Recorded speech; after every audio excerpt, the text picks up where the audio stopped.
name is Amanda. I also go by Queen Bee Crafts on social media and 2006_Mandy on Bracelet Book. In today's video, I'm going to be knotting a rainbow checkerboard bracelet.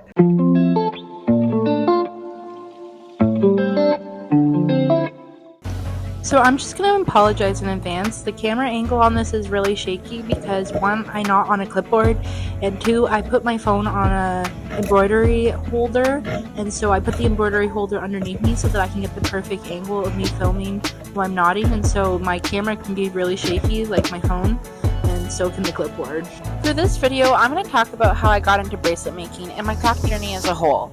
In grade 2, when my family moved, I needed something to do, so my grandparents introduced me to rain balloon and gimp, also known as boondoggle, red lace, plastic lace, etc. I got super into both and constantly did them.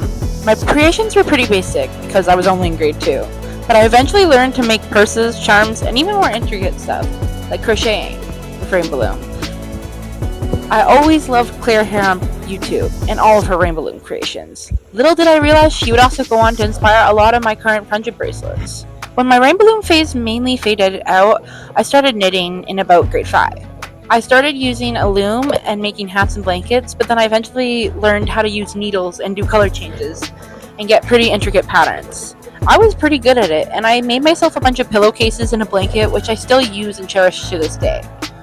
My rain balloon phase never really faded, as I still do it from time to time, and the same goes with my knitting and other hobbies, but my biggest hobby by far has been bracelet making.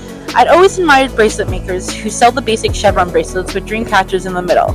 I'd always buy them, and I'd have my wrist covered in them and wristbands. I always thought I would never be able to do it, so I never tried too hard. But my cousin tried teaching me, and I always got lost in the first step of starting the bracelet. That was until March 2020. For Christmas 2019, I randomly asked my mother to buy me a specific bracelet kit from a warehouse we were shopping at. She decided to take it a step further and get me a bracelet kit that came with a book. When the pandemic hit in 2020, I was stuck at home with nothing to do. I was already into knitting at the time, but I randomly found the bracelet kit sitting in my bedroom. I'm pretty sure this was also the time when bracelets were trendy because of Visco girls, but that trend had nothing to do with my bracelet making. It was just a huge coincidence. I followed the bracelet kit book instructions in order to make my very first friendship bracelet, a candy stripe.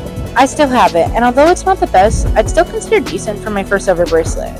I then decided to head right into my first ever alpha, and that was pretty questionable. It was upside down with strings sticking out on both sides, and I didn't use any techniques to connect color switches together, so all in all, it looked pretty bad.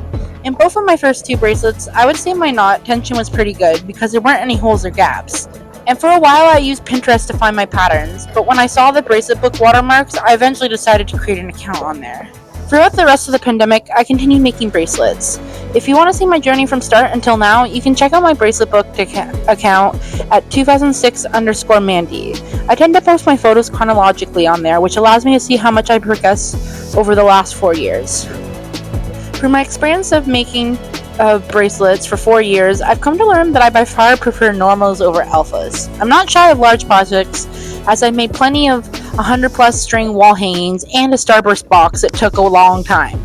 I have made over 1,000 patterns on Bracelet Book, and I have countless photos on there. In the middle of my bracelet making phase, I also started to try out embroidery during the pandemic. I also knew how to sew from camps in school, but sewing was never my thing. I really like doing embroidery, so I still do it from time to time. If you think I already have enough craft hobbies, well, listen to this. I also know how to cross stitch and do like a lot of other crafts. And even though I can do them all, I'm not really a huge fan of other crafts like cross stitch, so I don't usually tend to do those. And now my latest hobby is crocheting. Like bracelet makers, I'd always admire those who crochet, and I thought I never could do it. I tried previously countless times, but always failed because I'm left-handed, and naturally I hold the hook in my right hand, so I never really understood the instructions. But I'm glad I didn't give up, because over the past few months I successfully taught myself, and now I can literally make anything I want. Currently I'm working on crocheting granny squares for pants.